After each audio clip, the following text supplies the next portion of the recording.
Rejection. Do you remember the last time you felt rejected? Was it a guy that never returned a phone call? Or a father that never came around? Was it a boss who overlooked you for a promotion? Or maybe it was someone in your life who never thought you were good enough, no matter what you did to try to impress them. We all know rejection hurts. It stings. It makes us feel like we're not good enough. It causes us to question ourselves and doubt our future. I submit to you that rejection isn't something we should be afraid of. And it sure isn't something that should make us get discouraged, depressed, or work unhealthy amounts of hours just to prove to the world that we are somebody worth loving and paying attention to. Rather, rejection is our friend and not our enemy.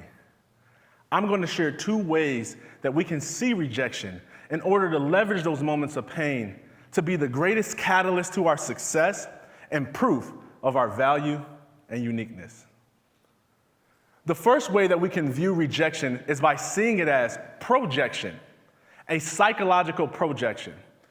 A psychological projection is when someone subconsciously employs undesirable feelings or emotions onto someone else rather than admitting to or dealing with their own unwanted feelings. When we can see how the rejections we face may have more to do with another person's inward turmoil and not our own value, our lives will change. Rather than shrink back, get discouraged, or play it safe, we'll move forward in life with confidence and high esteem. One of my most painful moments of rejection happened when I was in the 3rd grade. I wanted to be popular, to be liked, to be loved, and to be respected. And thankfully I was. I was in an advanced learning class, which meant that I was one of 2 black students in an all-white class. And this wasn't a bad thing. I was known as the cool big black kid. They called me Goon. I was one of the smartest kids in the class. People cheated off my tests. They laughed at my jokes. Life was great. Until one day, as I was returning back to class from a bathroom break, I noticed a group of black students circled together, laughing hysterically. Me being the confident, charismatic, outgoing guy that I was, I decided I was going to go over to them and get in on the jokes. So I walked over to these students and I said, "Hey, y'all, what's so funny?" No one answered. I spoke up. "Man, what y'all over there laughing about?" And just as I was finishing my sentence, one of the guys in the group turned towards me and said, "You're what's funny, white boy." The crowd erupted in laughter, and I, feeling embarrassed, ashamed, and rejected, returned to my class to soon learn that I was known in our school as the black kid that talks and acts white. I allowed that moment of rejection to diminish my confidence and my self-esteem.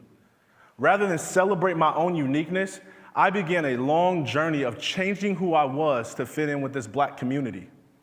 I changed the way that I dressed, the way that I talked, the music I listened to. I even changed the way that I laughed. I started skipping school, selling drugs, and making poor decisions, all because I wanted to gain their approval and their acceptance. And you know what? It worked. They accepted me. They embraced me. I got street cred. But deep down inside, I knew it wasn't me who they accepted. It was who I was pretending to be. And the more they adored this false version of me, the more rejected the real me felt the entire time. You see, I didn't understand that sometimes rejection is projection, a projection of someone's own fears and insecurities onto another person. Those students who made fun of me were deeply insecure. They were unsure of themselves. They were afraid to do anything outside of what their peers thought was acceptable. And because they didn't know how to be their unique selves, they projected their fears and insecurities onto me in the form of mockery and jokes. Because sometimes talking bad about others makes people feel better about themselves. If I would have been able to see their rejection as projection, I would have never taken their jokes personally. I wouldn't have wasted years of my life trying to earn their approval and their acceptance. I would have stayed true to who I was, and I probably would have felt more sorry for them than I was for myself. And I believe that properly handling rejection is a crucial component to ending the rising anxiety, depression, and suicide rates in our nation and world. In fact, one study from the Oxford Handbook of Social Exclusion stated that rejection is both a cause and a consequence of depression. I mean, think about it. Have you ever felt down after you got rejected? Maybe it was a group of coworkers who invited everyone out for drinks after work, except for you. Or what about people who won't invest their money into your vision and dream? Those are situations that cause people to dislike themselves, give up, gain a ton of weight from emotional eating, and binge watch Netflix. But I've learned that we don't have to allow rejection to make us do that crazy stuff. We can leverage our moments of rejections to produce confidence and success. I did. Once I discovered that the rejection I faced in the 3rd grade was actually a projection of those students' own issues, I was able to see the beauty in my own difference. Honestly, they had something right about me. I was the black kid that talked and acted white, and I still am. Being the black kid that talks and acts white has enabled me to be versatile as a speaker and work with people from all different walks of life. I can speak to gang members in the street, and I can speak to executives in the boardroom. I can help addicts live free from addiction, and I can coach elite athletes to discover their purpose beyond sports. The very thing that made them reject me has become a crucial component to my success and has made me effective at helping others. And it's all because I learned to see rejection as projection and figured out how to use it for my good. The second way that we can see rejection is by viewing it as protection. Protection from something or someone that isn't meant to be in our lives anymore. I learned this lesson after life rejected my dreams of playing in the NFL. I went to Central Michigan University on a full-ride scholarship to play Division I football. Sports was the way that I was going to become rich and famous so that I could buy my parents a house and get all of my family out of poverty. I had so many coaches and players who told me that because of my height, my speed, and my athleticism, that there was no doubt that I would one day play in the NFL. Unfortunately, I ruptured a disc in my back my freshman year, and this injury ended my college career. Life had rejected all that hard work I put in. Rather than view my sports injury as protection from a career path that wasn't the best for me, I took it personal. I felt like life hated me and spit in my face. I felt like the universe despised me and that my value was pretty much nothing without the sport that I loved or the recognition that I got from being an athlete.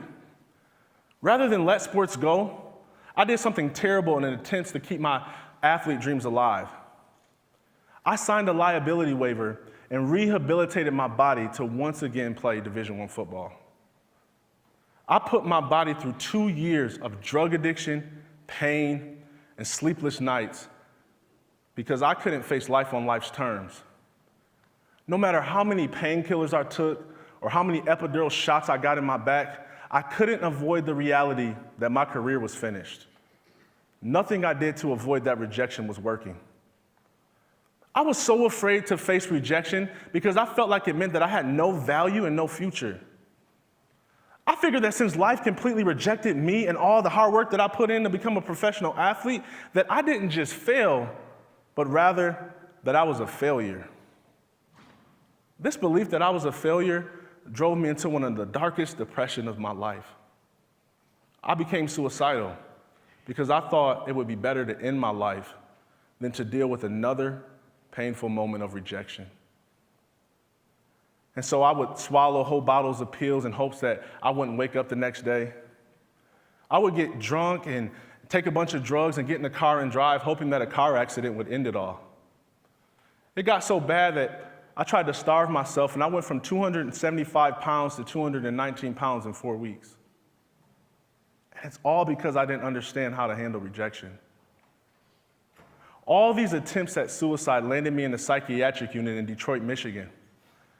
And it was there that I had a life-changing experience that gave me hope and purpose and helped me to believe that maybe the rejection I was experiencing was protection from a future that wasn't the best for me. And that maybe there was a career and a life out there for me that was far better than what I had envisioned. So I spent the next few years researching everything I could find on purpose and meaning. I read books, I took online courses, I interviewed people, I prayed, I meditated, I even watched a bunch of TEDx talks. I started to develop new skills and explore new interests. You know what? Over time, I built a life that I loved and even enjoyed more than my life as an athlete.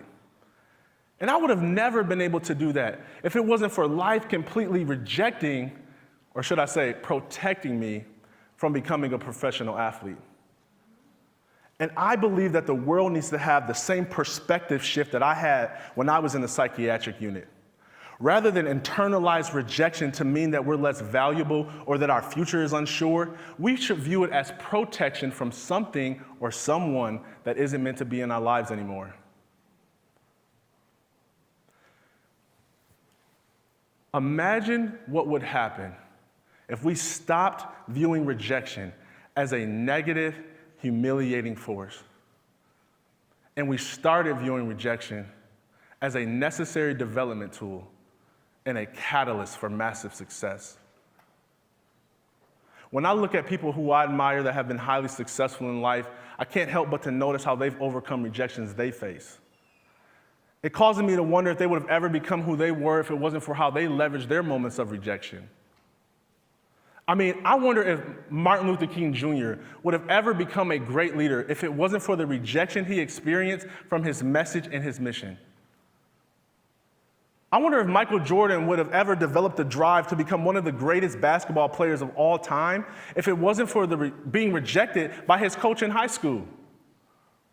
I wonder if Apple would be one of the largest tech companies in the world if it wasn't for Steve Jobs being rejected by his own company. More importantly, though, I wonder what your life would look like if you went back to your moments of rejection and rather than cry, get angry, or bitter, you analyze those moments and reframe them as protection or projection. I wonder if buried beneath your pain and unfortunate circumstances is treasure that you could cash in. I wonder if you'd find keys that would unlock new paths in life that are far beyond what you can think or imagine. I wonder if the next level of your success is locked beneath your most painful moment of rejection. I started by asking you, when was the last time you felt rejected?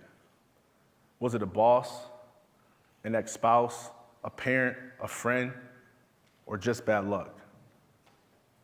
And I'll end by asking you, what are you going to do with it? Thank you. You've been awesome.